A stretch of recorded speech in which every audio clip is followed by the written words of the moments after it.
Assalamualaikum warahmatullahi wabarakatuh. Kami dari kelompok 3, mata kuliah analisa farmasi dengan dosen pengampu Profesor Dr. Rinaldi Idros, di mana kami akan membahas tentang materi detektor HPLC atau HPTLC. Selanjutnya, di mana kelompok ini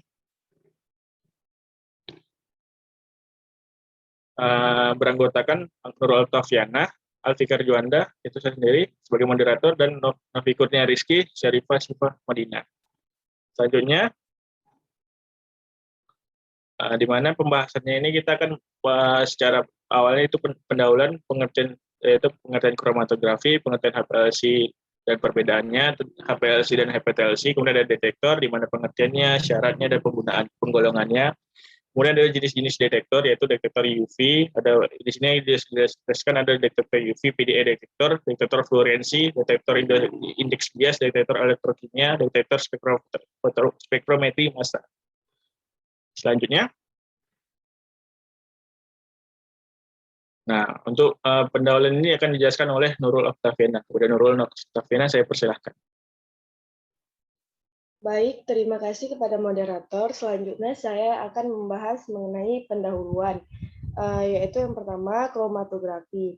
Kromatografi adalah proses pemisahan zat terlarut berdasarkan perbedaan migrasi suatu sistem yang terdiri dari fasa diam dan fasa gerak. Salah satu fasa gerak yang sering dipakai adalah molekul yang memiliki perbedaan mobilitas, sehingga terjadi perbedaan dalam adsorpsi, partisi, kelarutan, tekanan uap, ukuran molekul, atau kerapatan muatan ion. Perbedaan cara kerja kromatografi itu memberikan variasi teknik seperti kromatografi penukar ion, kromatografi eksklusi ukuran, kromatografi fasa normal, kromatografi fasa terbalik, dan kromatografi afinitas.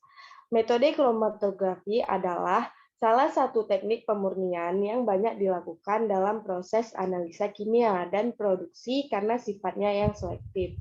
Pada proses produksi, biasanya kromatografi digunakan untuk proses pemurnian. Pemurnian secara kromatografi dilakukan dengan cara memanfaatkan perbedaan sifat fisika kimia umum dari bentuk molekul atau ion, ukuran partikel, dan kelarutan, dan lain-lain. Next. Baiklah, selanjutnya yaitu pengertian HPLC dan HPTLC. HPLC atau High Performance Liquid Chromatography adalah teknik pemisahan, identifikasi, dan kuantifikasi komponen dalam campuran. Hal ini terutama cocok untuk senyawa yang tidak mudah menguap, tidak stabil secara termal, dan memiliki berat molekul yang besar. Dalam teknik ini, sampel dilarutkan dalam pelarut yang sesuai. Kemudian, pelarut dengan sampel dilewatkan melalui pompa dengan tekanan yang diberikan. Pompa diisi dengan bahan adsorben padat. Kemudian, beberapa komponen mengikat kuat ke bahan penyerap, sedangkan komponen lainnya mengikat dengan longgar. Ini menyebabkan komponen memiliki laju aliran yang berbeda melalui pompa. Oleh karena itu, komponen dapat dipisahkan dengan mudah. HPTLC. Kromatografi lapis tipis tingkat tinggi atau HPTLC adalah bentuk lanjutan kromatografi lapis tipis atau TLC yang paling kuat dan terdiri dari lapisan kromatografi dengan efisiensi pemisahan terbaik dan penerapan instrumentasi yang canggih untuk semua langkah dalam prosedur ini mencakup aplikasi sampel yang akurat. Standar pengembangan kromatogram yang dapat direproduksi dan evaluasi yang dikendalikan perangkat lunak. Dalam metode analisis ini, sampel dan referensi dapat dianalisis secara bersamaan, yang memungkinkan sampel untuk dibandingkan dengan referensi. Ini memberikan akurasi analitik yang lebih baik daripada teknik kromatografi lainnya. Waktu yang dibutuhkan untuk analisis lebih sedikit. Teknik ini adalah teknik berbiaya rendah. Next. Selanjutnya yaitu perbedaan HPLC dan HPTLC. Berdasarkan pengertiannya, HPLC adalah kromatografi cair kinerja tinggi, sedangkan HPTLC adalah kromatografi lapis tipis kinerja tinggi. Berdasarkan tekniknya, dalam HPLC, fase gerak dengan pelarut dilewatkan melalui kolom yang diisi dengan fase diam. Sedangkan dalam HPTLC, sampel terlihat pada plat TLC dan ditempatkan di dalam ruang yang mengandung fase gerak. Kemudian sampel dibiarkan bermigrasi ke atas piring bersama dengan fase seluler. Berdasarkan pengukurannya, dalam HPLC, perbedaan laju aliran komponen melalui kolom digunakan untuk memisahkan komponen dalam sampel. Sedangkan dalam HPTLC, perbedaan antara jarak yang ditempuh oleh masing-masing komponen dalam sampel digunakan untuk memisahkan komponen dalam sampel. Dan berdasarkan pemisahan kuantitatifnya, dalam HPLC memungkinkan pemisahan komponen secara kuantitatif dalam sampel, sedangkan dalam HPTLC tidak memungkinkan pemisahan komponen secara kuantitatif dalam sampel. Sekian dari saya kembalikan kepada moderator. Baik, terima kasih kepada Nurul Oktaviana. Selanjutnya materi tentang detektor. Next. Di mana detektornya kan saya jelaskan oleh saya sendiri, di mana pengertian detektor berdasarkan Kamus Besar Bahasa Indonesia. Detektor memiliki arti merupakan alat untuk mencatat yang bekerja secara otomatis, yaitu contohnya untuk mencatat catat secara otomatis itu bisa mencatat perubahan suhu atau tekanan darah setempatnya. Sedangkan makna lain dari detektor itu bisa kita lihat adalah suatu sensor elektronik yang dapat mengubah sinyal pembawa dan komponennya menjadi sinyal elektronik yang dapat dilihat berupa pengidentifikasiannya atau bahkan jumlah dari sinyal yang ditangkapnya. Nah, bisa kita lihat dari contoh detektor ini di samping seperti security handheld metal detector ini, di mana kita sering lihatnya ini di bandara, ini untuk mendeteksi metal atau logam di tubuh orang gitu ya. Selanjutnya, itu pertama, selanjutnya kita bahas tentang syarat detektor. Di mana detektor harus memiliki sensitivitas yang tinggi, karena untuk supaya akurat hasil yang dihasilkannya, kemudian harus stabil dalam mendeteksi, tidak boleh dia tiba-tiba berubah, tiba-tiba tinggi, tiba-tiba terendah gitu. Kemudian harus memiliki reprodusibilitas, yaitu di mana reprodusibilitas ini prinsip utama dalam metode ilmiah yang jika dilakukan secara berulang atau dilakukan oleh orang lain itu akan memiliki hasil yang sama, hasil yang serupa gitu. Kemudian detektor itu harus mudah digunakan, tidak meribetkan penggunaannya, kemudian tidak merusak sampel. Kemudian selanjutnya memiliki respon yang cepat, karena detektor yang memiliki respon yang cepat itu memiliki syarat detektor yang baik, karena dia langsung keluar hasilnya begitu. Kemudian detektor itu memiliki respon yang linear terhadap sampel, di mana saat sampel yang kita gunakan itu dalam kondisi sedikit, dia akan masukkan detektor yang didapatkan itu sedikit. Jadi dia linear terhadap sampelnya itu. Selanjutnya, dan ada penggolongan dari detektor, di mana detektor HPLC ini dapat kita golongkan menjadi dua golongan. Yang pertama itu ada detektor golongan universal yang kita dapat mendeteksi zat secara umumnya. Ya, ini dia namanya universal ya, dia tidak spesifik dan tidak selektif terhadap zat-zat yang akan dideteksi. Kemudian ada contoh dari detektor universal ini itu detektor indeks bias dan detektor spektrofotometri massa. Dan ada golongan yang lainnya itu detektor golongan spesifik, yang dimana ya, seperti namanya, kita akan ini dia mampunya mendeteksi analit yang secara spesifik dan selektif. Contohnya itu ada detektor UV vis dan detektor fluoresensi dan detektor elektromia. Untuk detektor tersebut akan dijelaskan selanjutnya akan dijelaskan oleh Novi Kurnia Rizky. Kepada Novi, saya persilahkan. Baik, terima kasih kepada moderator. Di sini saya akan menjelaskan mengenai macam-macam detektor. Yang pertama ada detektor UV, di mana detektor UV atau UV vis itu paling sering digunakan untuk mengukur komponen yang menunjukkan spektrum serapan pada daerah ultraviolet atau sinar tampak. Nah, detektor UV ini menggunakan lampu pelepasan deuterium atau lampu D2 sebagai sumber cahaya. dengan panjang gelombang cahaya yang berkisar antara 190 hingga 380 nanometer. Nah, jika komponen yang akan kita deteksi itu memiliki panjang gelombang yang lebih panjang dari 380, maka detektor UV vis ini dapat digunakan, tapi lampunya itu diganti menggunakan lampu tungsten. Kemudian detektor UV ini bekerja pada panjang gelombang tertentu di mana pelarut dari yang digunakan itu tidak dapat menyerap sinar pada panjang gelombang tersebut, sedangkan sampel menyerap dengan kuat. Nah, terdapat dua jenis detektor UV, yaitu detektor dengan satu panjang gelombang, yaitu pada panjang gelombang 254 nanometer, dan detektor dengan panjang gelombang yang dapat diubah-ubah, yaitu dengan panjang gelombang yang berkisar antara 200 hingga 700 nanometer.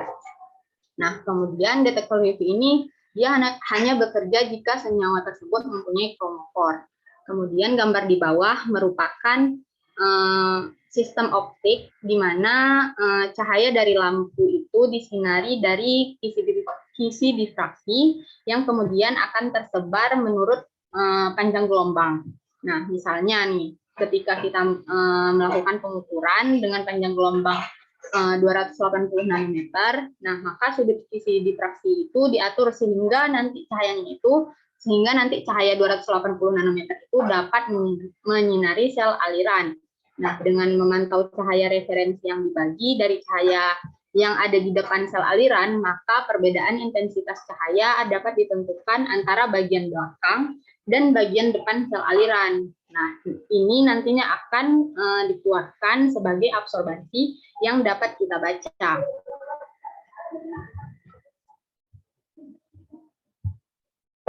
Kemudian adapun keuntungan dari penggunaan detektor UV, yaitu detektor UV ini memiliki sensitivitas yang tinggi serta volume sampel yang diperlukan sedikit. Yang kedua, dapat digunakan dengan gradien elusi. Yang ketiga, dia relatif lebih murah dan tidak sensitif terhadap suhu, serta dia peka terhadap sejumlah besar senyawa organik. Sedangkan kekurangannya yaitu dia tidak bekerja pada senyawa yang tidak menyerap cahaya pada panjang gelombang ini, dan dia tidak dapat digunakan untuk komponen sampel yang tidak dapat diserap pada daerah ultraviolet.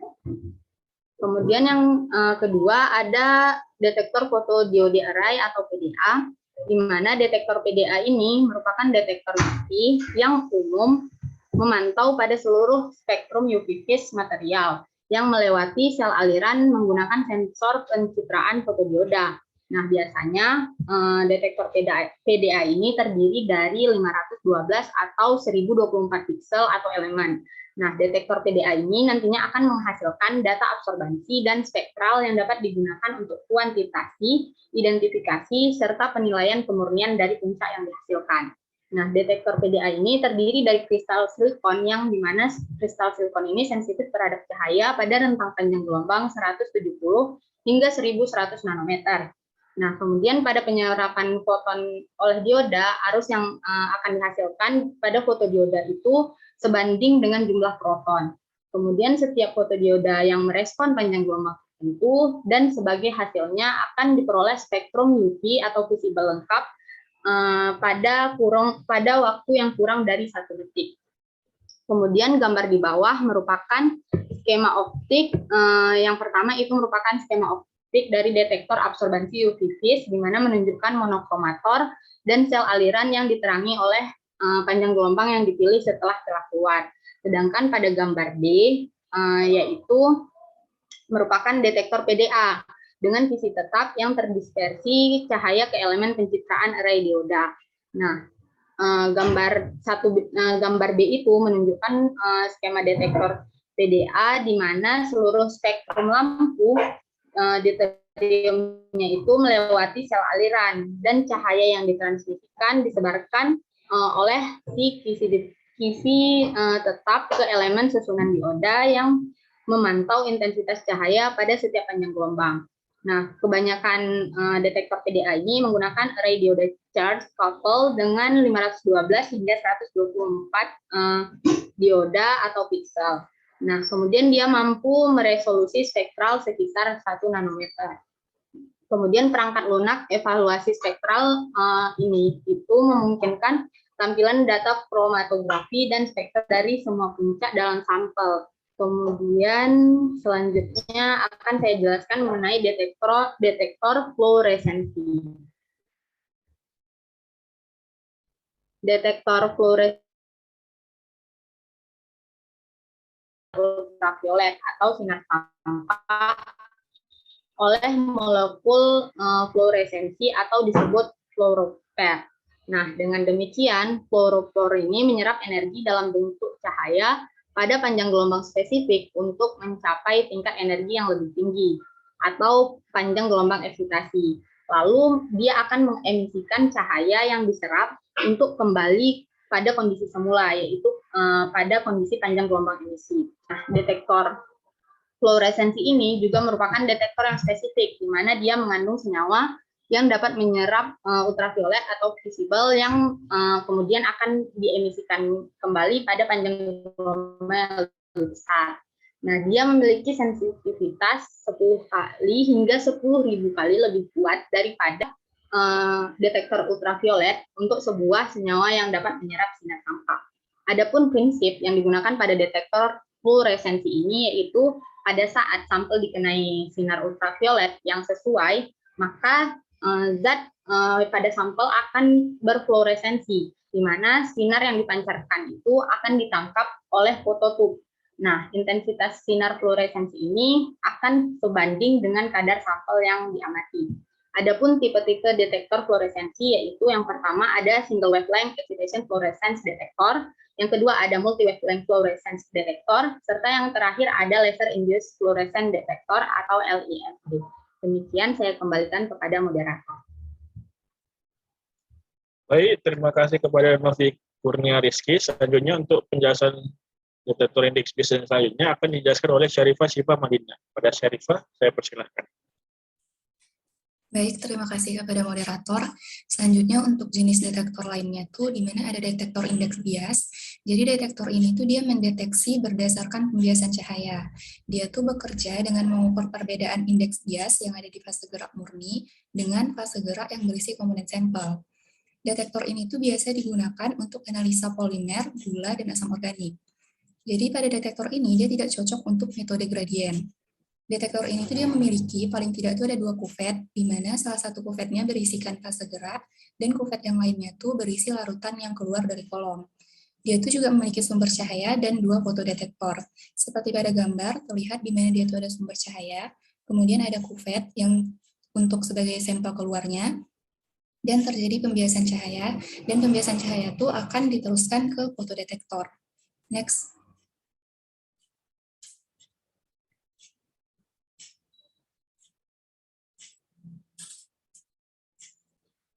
Kemudian ada detektor elektrokimia. Jadi pada detektor ini dia tuh menggunakan sifat redox, di mana dia tuh nanti bisa mengoksidasi dan mereduksi suatu senyawa. Detektor ini tuh dia memiliki kepekaan yang tinggi, dan fase gerak pada detektor ini tuh dia harus bersifat polar. Detektor ini dia biasa digunakan untuk analisa senyawa yang tidak memiliki kromofor.